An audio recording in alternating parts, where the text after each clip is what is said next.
Anong view pala naman dito?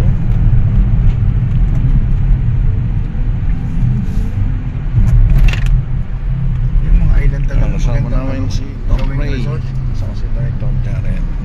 Exclusive. Tapos sa gawa ng seaweeds. Nag-deliver ng tubig. Basag-basag mo dito ang kanta. Dadaanan to sa Parang mga ano. may pronto market road dito. Wala lang, meron lang ito nila pasila dyan.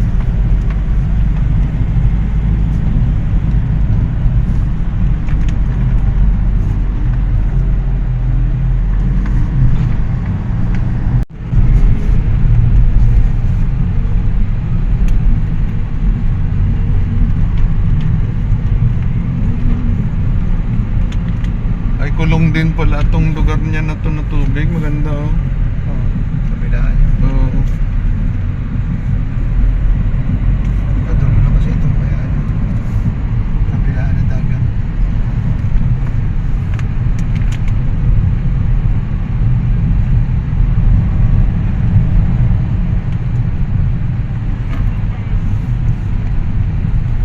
Si ano siya, kontak ko na madala dito. Si Rondina. Nagkamali ako ng pick up ng pasahero ko. Yung volleyball player ng ano, Choco Mucho. Ay, punta. Ay, naglaro sila. Ha? Saglit lang. Ah, sige. May pay parking na yan. Morning po. Nagpaan ka ng mangga mo? Gusto sana nilang makausap yung malabaga ng sama sa balita. Kung yun lang yun, doon sa sabaw na natira. Tapos, pag nasip-sip na, wala nang sabaw. Yun na, saka nyo parang pag-iwa-hiwalay. Tapos ilagay na po yung ano, Yung toppings. yung toppings. Ganda. Yun na yun. Eh sabi ko nga, nabanggit ko sa Si kanila Edmar po. na yung problema nga ninyo yung marketing dahil ang production, meron talaga sila. DTI. Upo, yan, lahat sila yan nag-ano sa amin. Na Oh. tumutulong. Mga may binibigay na mga halimbawa, yung mga kailangan Machines, Opo. everything. Sila po yung nakakaalam ng lahat ng ano. Kasi ngayon lang po ako nag-stop ng ano, nagtatrabaho po kasi ako. Ngayon, Dok, di ba po, nag-last kami noong ano Oo. lang. Pero sila, continuous yung mga lahat na kasama ko, ako lang ang hindi. Pero wala pa po akong Krisya. Oh. Bata. Anong apelyado nun? Ano nga Krisya. Hindi ko na maano. Kasi parang Oh, nag-ano malunggay lang pa kami, pala siya. tapos ay, walang problema po. Marami po ang nagtutuyo ng ano, sa maasin, sa... At least yung mga ano ba? Oh, may pang pala sila oh. Talagang nakaprepare ang kanila oh.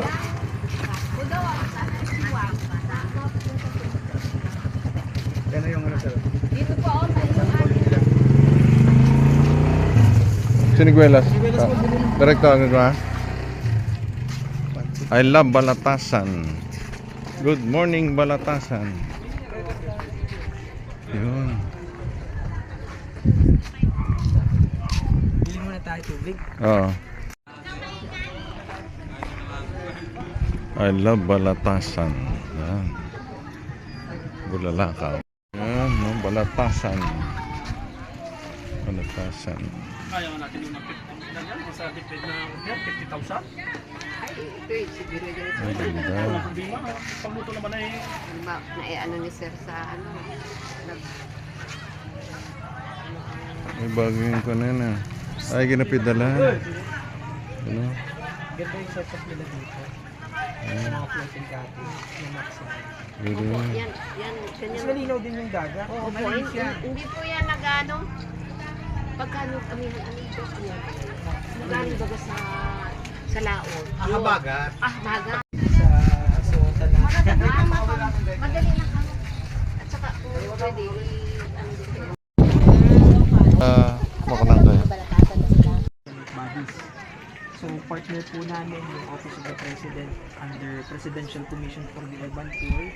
Partner po namin yung Philippine Councilors League. Lahat po ng konsyel sa buong Pilipinas, partner po ni Hope. Liga ng mga Barangay National. Ang National President po nila si Ma'am Jessica D. Partner din po natin. And marami pong senators, Actually, I was able to launch Project Hope in partnership with Governor Bong Lacson. I was there. Kausap ko po si Governor. Ang ginagawa po namin, simple lang naman po. The government partners, they provide us beneficiaries. Yung mga beneficiaries, sila po yung tinutulungan namin paano po magnegosyo. Ngayon, baka matanong nyo po, sir, ano po yung nininegosyo yung mga beneficiaries na binibigay ng government bodies or mga government officials? Yun po yung mga products po ng mga members din po natin. So, katulad po nung na-present sa akin, kasi yung pansit, yung seaweed pancit canton, isa po sa nakitaan ko talaga ng potential kasi unang-una mahaba yung shelf life and very unique yung products. First time ko po nakarinig ng seaweed pancit canton. So sabi ko, may interrupt ko lang sir, may naalala ako sir na Hope sir. Naalala mo biglang nag-deliver ka ng sabon? Hope yun, sa Hope yun. Sa may Kalapan, di ba? Kasama namin sa PDC sir, yung Hope dyan sa Kalapan. Inyo rin ba yan? hindi po ako familiar eh. Kasi nung umorder sa amin ng sabon, bali ang tie-up ko ata siya sa Hope ng Japanese siya. So bumagsak kami dun sa Baka hindi po kasi we're not familiar with that. Oo. sa umorder siya sa amin ng seaweed soap. Oo. So, bumagsak kami sa quantity. Okay. Yung sa amin po, yung setup po kasi namin, para may idea po kayo, ano po yung vision ni Hope. Dito po kasi sa Mindoro Island, Occidental at Oriental, nagsiset up po kasi kami ngayon ng mga officers na tinatawag. Ito po mga officers po namin, sila po yung mag-handle ng mga lunchings and everything. So they need a lot of product lines na i-introduce sa mga cities. So at first, i-introduce muna yung product natin sa buong province of Mindoro Island. Kasi yung susi po sa negosyo, especially pag may maganda kang product, the only way na magiging successful po yun kung malaki po yung tinatawag mo na distribution channel. Distribution channel is the key. Kaya nga po until now, tignan mo yung mga malalaking kumpanya, kahit yung product nila simple, bakit billion sila? It's because they already established yung tinatawag na distribution channel. They have distribution channel sa mga malls, yung iba naman in the form of distributors, katulad kay Coca-Cola, no? Si Coca-Cola may distribution channel siya. Pag doon, may mga distributors na tinatawag, may mga nag-handle nun. So sa atin, yun po yung po namin na kasi kahit gaano kasarap, nakausap nga lang natin yung recent na yung may-ari ng Rich Blitz na cheesy cake, sabi ko sa kanila, kahit kayo po yung pinakamasarap na cheesecake, kung wala kayong distribution channel, hindi po siya magiging successful. So, ngayon, yung tanong na lang kasi ngayon is dun sa, kasi sana na-mention naman ni Doc, kasi siya talaga nag-introduce. In terms of production, kaya naman ito. Yung sa logistics, yung iniisip ko na lang is once maganda yung performance nito sa whole province of Occidental at Oriental Mindoro, yung next project naman is how can we introduce this sa ibang mga areas. Kasi we have Palawan, syempre dahil unique yung product, sa Cebu, wala nga akong laki-laki ng Cebu pero wala akong napakinggan na seaweed pancit canton eh. Samantalaan doon ang maraming seaweed. Oo. So maganda yung potential ng product. And in a way, nakaka-proud din siya kasi talaga siya dito. Pwede siya talagang makeri. So siguro yun na lang yung pag-uusapan natin. Once ma-establish po namin yung mga officers dun sa production. In consideration lang naman po namin what's the lowest price you can give. Bakit po yung sir hinihingi yung pinakamababang presyo? Kasi magbibigay pa kasi kami ng kita dun sa mga distributors, mga officers natin, mga resellers. So, yung sa amin lang, just give us the best price, hindi naman siguro malulugi kayo, na may kita din kayo, at siyempre, natutuwa din yung mga beneficiaries natin. Kasi isipin mo, aside sa natutulungan yung business niyo because of your product, libo-libo mga Pilipino yung matutulungan niyo. In what way? Kasi ibebenta nila yung product. Every time they sell the product, meron po silang kita doon. So, may extend natin yung capacity natin not only to create the product but also to help other Filipinos how to earn. So kami na po bahala doon, yung sa inyo is more on dun sa product. So ganun lang po yung ganun lang po kasimple scope hindi naman po komplikado. Yung ano lang natin, example, may mga orders yung ibang mga zones, yung sa logistics na side, siguro that is something na we can talk about once meron na pong mga officer. So yung sa amin, more gusto ko lang talaga makita yung products, ano yung, curious ako, ano yung lasa niya, kasi this is my first time, yung seaweed pancit canton. So yun, dun lang po talaga siya naka-focus as of now. And siguro yung ano na lang, yung consideration din natin pag may mga orders from other areas, sino ba yung mag-handle, sino yung key person talagang iko-contact ng mga officers namin para siya yung mag-handle nun. So isa yun, ganun po yung ganun lang naman po kasimple siguro. So yung sa inyo po, more on focus dun sa paggawa ng mga products, kami na po bahala dun sa pagmamarket, dun sa mga officers. So yun po yung siguro we can talk sino dito talaga yung assigned person for this project, sino yung key person para sa coordination naman dun sa logistics, sa production, sa orders. That is something we can talk about. We'll set up the officers first kasi ayaw naman po namin promise pero tinitignan po natin medyo malaki din kasi we are expecting hindi bababa 10,000 beneficiaries / resellers for the whole Mindoro Island. So just imagine kada isa sa kanila nakakabenta lang ng isang seaweed pancit canton sa isang buwan. That's 10,000 packs every month. So parang ganun lang siya. That's how the distribution. Tawag ni Donald Trump kasi kung gusto mo maging successful sa business, yung susi doon, yung sabi nga niya economy of scale. Economy of scale. Pag yung pancit canton mo kumikita sa isang branch, sabihin natin nakakabenta siya 100 packs. Kung gusto mo makabenta sa 1,000 packs, gumawa ka ng 10 stores. Ganun lang siya. So in the form of in the form of resellers and beneficiaries, sila po yung para magiging katulong natin sa pagbebenta.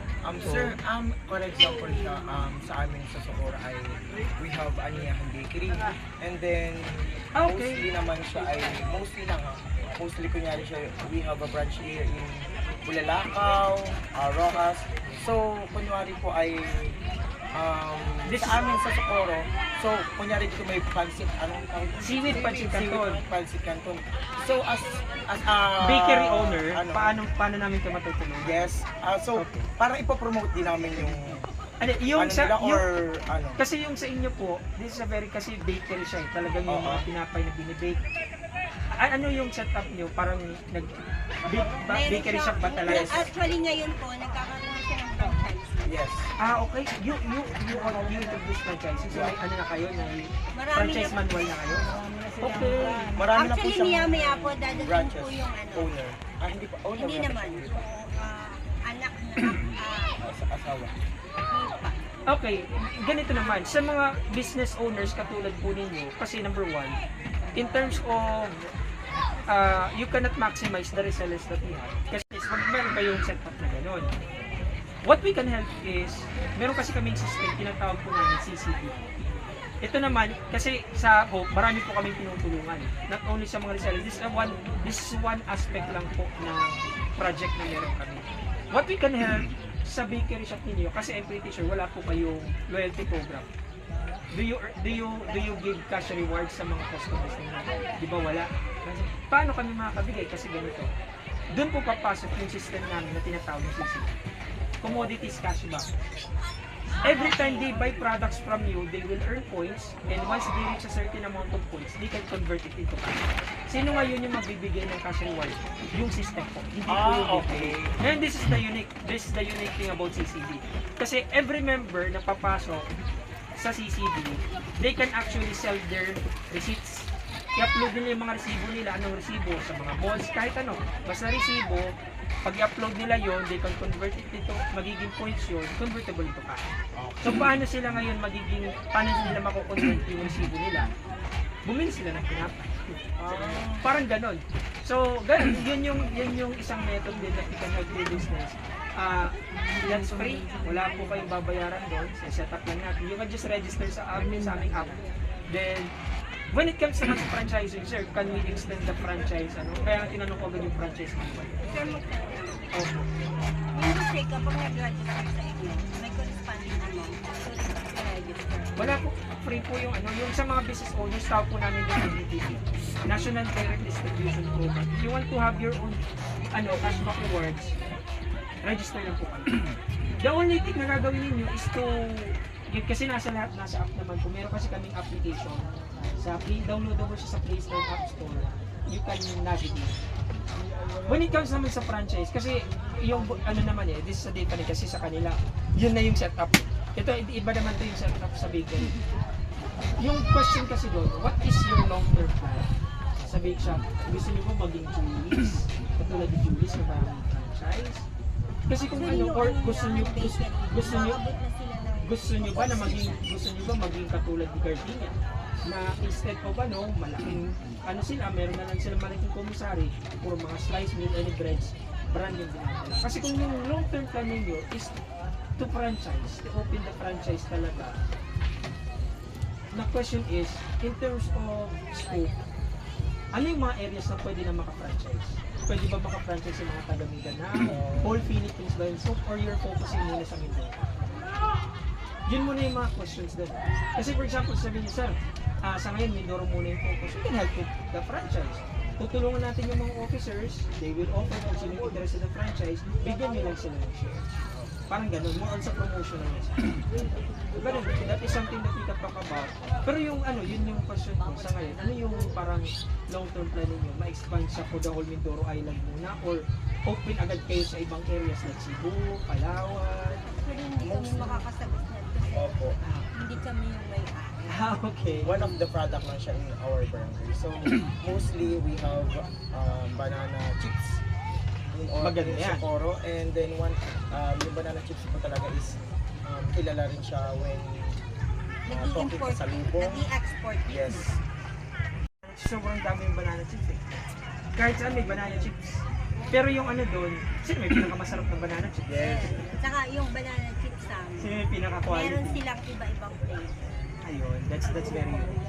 You need to introduce a very unique product. Hindi lang sinabi, di ba, pag sinabi natin banana chips, Na matamis. papasok agad Yes. yun eh, Matamis. matamis. And mostly, pag Meron sinabi siyang banana cheese, chips ay and sour. lang siya, yung talagang mostly ay ibig sabihin ay siya yung may iba pa silang di ba yung banana chips pag bumili tayo as talaga yung saging na parang pinili ko lang na may mostly dun sa mga taga-Socorreños nakakapag-event sila ng banana chips with cheese with ganon. So Okay, that's nice. Sige, I mean, yun, that is something na pwedeng, example, maganda siya, maganda yung packaging, mahaba yung shelf life, can be resellable, pwede siyang introduce sa program sa amin. But yun nga, yung sa part po namin, as of now kasi, yung goal kasi po namin ngayon is, yung mga members kasi na pumapasok ng mga officers, they have the right, ano yung product nila. Ata sir yung kasama niyo. ay opo. Sa kayo yun, ma'am? Ayun na po. So, dito po kasi as officers po sa amin, yung mga officers po namin talaga yung may right. Kasi kami po sa Hope, wala naman po kami, may mga preferred products po kami, pero sila po yung decide ano yung i-carry nila na product. So if you have your own product and gusto mo talaga siya ma-maximize on the whole province, I highly suggest maging part ka ng officership. Kasi yung mga officers, they have their own products. Pag sila nag-handle sa mga launchings and everything, in-introduce sila sarili na products. At saka yung mga products ng mga kasama namin po. So far, wala pa naman tayong officer na nagdadala ng banana cheese. Wala pa. Ano yung products Patayan niya yan. Yung cheese lang, yung... okay. Talang na yun. Pero meron silang binibenta din na banana chips din eh. Member nila sa co-op. Oo. Not unless sila yung maunang officer, di ka na natin sila papapasukin. Oo. Kasi may ganun po kasi sa system sa amin. Kaya namin din naman. Pero sa ngayon, on a monthly basis, ilan yung average na ang di-dispose ng mga products? Ano lang sir? Walk-ins na lang. Mga ilan? 1,000 packs lang sir monthly siguro sir. Kasi pero kapag naman si munisipyo ay laging kumukuha naman sa amin. Government. Trade fairs. Kaya namin na ng 5,000 a month sir. Pero ma'am, yung sa production ninyo, wala kayong nagiging problema din yung sa mga materials, yung katulad ng mga So, Wala sir. Problema lang namin. Kaya mag-produce na Kaya namin produce. Kaya lang, yung kailangan lang, ay yung kondang namin naman sir, ay ang kuryente. Ay, nagpa-brown out dito. Di ano naman yung sa ano doon, example malaki na yung kinikita ninyo, you can install solar panels naman. Ay, May solar. meron sir. Kaya lang, on grid. On grid, sir. Ah, that's right. Wala kayong battery na ano. Kasi mahal yun yung mahal. Ano ngayon, Mahal din yung mino-workout namin sir ngayon. Mag-grade kami. Kasama ba yun ma'am sa inano nyo doon sa nagpunta rito ano? Para mag-ano sila ng bangko or something na ano sa inyo, parang Maglo-loan sir. Oo, Hindi parang- po yung hinihingi, ngayon sir, grants yan, ayaw namin munang mag-loan. Oh, hindi siya. You can actually, sa business perspective, you only loan if there's a demand. Kasi example, may upcoming ano kayo, 100,000, di nyo kaya because of machine, that's the time maglo-loan kayo para makakuha kayo ng machine. Oo, pero even, kasi kami sa whole, dahil mga negosyante yung nag-handle, tumutulong din kami sa business, paano ano yung gagawin. Kasi yung siguro yung gagawin natin is more on din sa production, that is something. Kasi workout namin yung resellership. Kung yung sabi ko nga, kung yung isang reseller, just imagine, if the reseller can sell one product every day, one product. So ibig sabihin, yung isang reseller, kaya niyang pagbenta 30 packs sa isang buwan. Eh what if meron tayo 1,000 active resellers sa buong Mindoro? Actually, the 1,000 active resellers, that's small, very small. Especially kung partner natin, Build Farm, binibili lang namin, kami po bahala doon. So let's just assume merong 1,000 active resellers. That's already 30,000 every time. That's consistent. No? Mindoro pa lang yun. Hindi pa natin napag-usapan ang ganda ng products kaya introduce this kasi yung mga taga Palawan pupunta dito eh. Yung mga officer namin sa Palawan kasi gusto nila tulungan si Dr. Joey. Yun ang pag-usapan, maganda yung product. Sabihin nila, sige, dalhin namin ito. So itetest nila doon. Kung maganda siya, may demand, that's another, let's just say another 30,000. Ganun siya. So, maganda nga sa remarket to, naisip-isip ko rin na ako Kaya sabi ko, baka pag kasi kami ni Mrs. mahilig din kami magbenta. So ngayon kung maganda yung magiging or sa mga restaurants, so pwede mo siyang so magkakaroon ng supply, mabibigyan ng mga restaurant, may introduce nila yung yung seaweed na canton. Di mas magandang kumbaga may ma-market siya ng dire-diretso. Yun yung kaya sabi ko baka one of these days baka order na rin ako sa inyo ng Si Sir Beljor Isabel Perez, ang isa sa rin sa officer Kasi po natin. dati kami cornet, abot kami hanggang Mamburao, Kalintaan, ipa-deliver kami ng cornet lang yung mais lang na cornet. Pero ang cornet po namin, kaya nga kagandahan nito, meron siyang uniqueness baga. Yung aming cornet naman from Ilocos Sur. Kaya gusto nila, anong lasa ng from Ilocos Sur na? Una-unahan dito may second floor. Kaya lang pinakatagal na rin ito rin sir. okay. Bakit po tinatapatanggal? Bakit sila? Yan sir kasi regions, tapos nag-ano lang po kami ng labor, kahit na 100 Oo. na yan sir.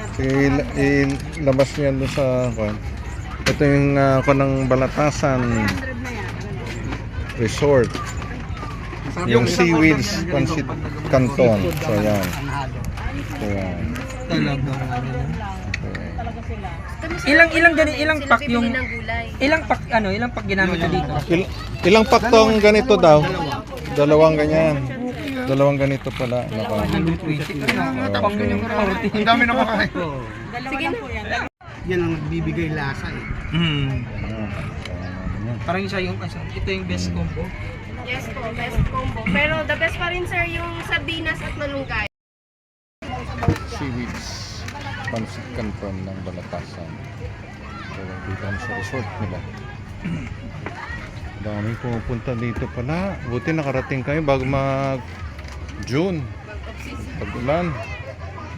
Daming tao mga guys, kaibigan, mga co-teachers.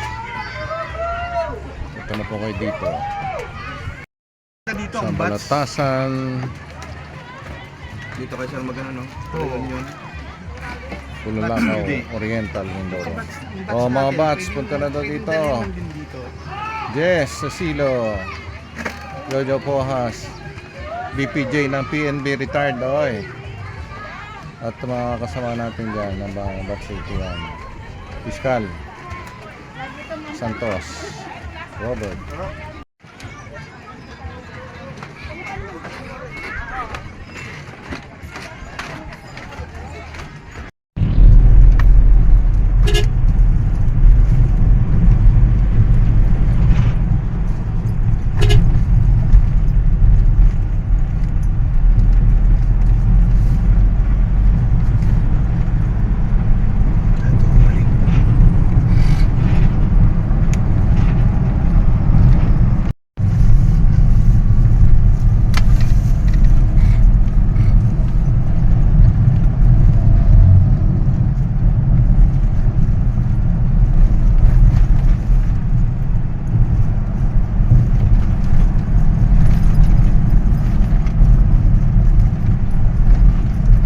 Parang pag bisikleta nga, hirap magbaba dito eh. Oo, diba? Maubos sa preno. And this brake.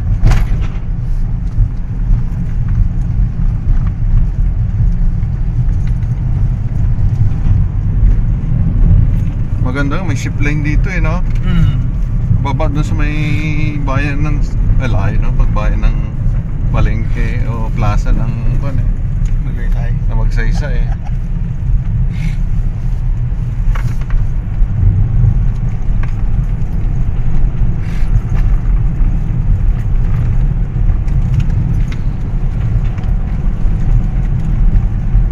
Kaya dito tumataas ng BP ko na naman. Ito nabiyahe ko dito eh. May pressure eh. Oo. Yung tenga nagasara. Yan yung parte na to. Yan, lagi dito tenga. Kaya bumalik yung ko eh. High blood ko dito. Pressure ng dugo eh, nagabago-bago.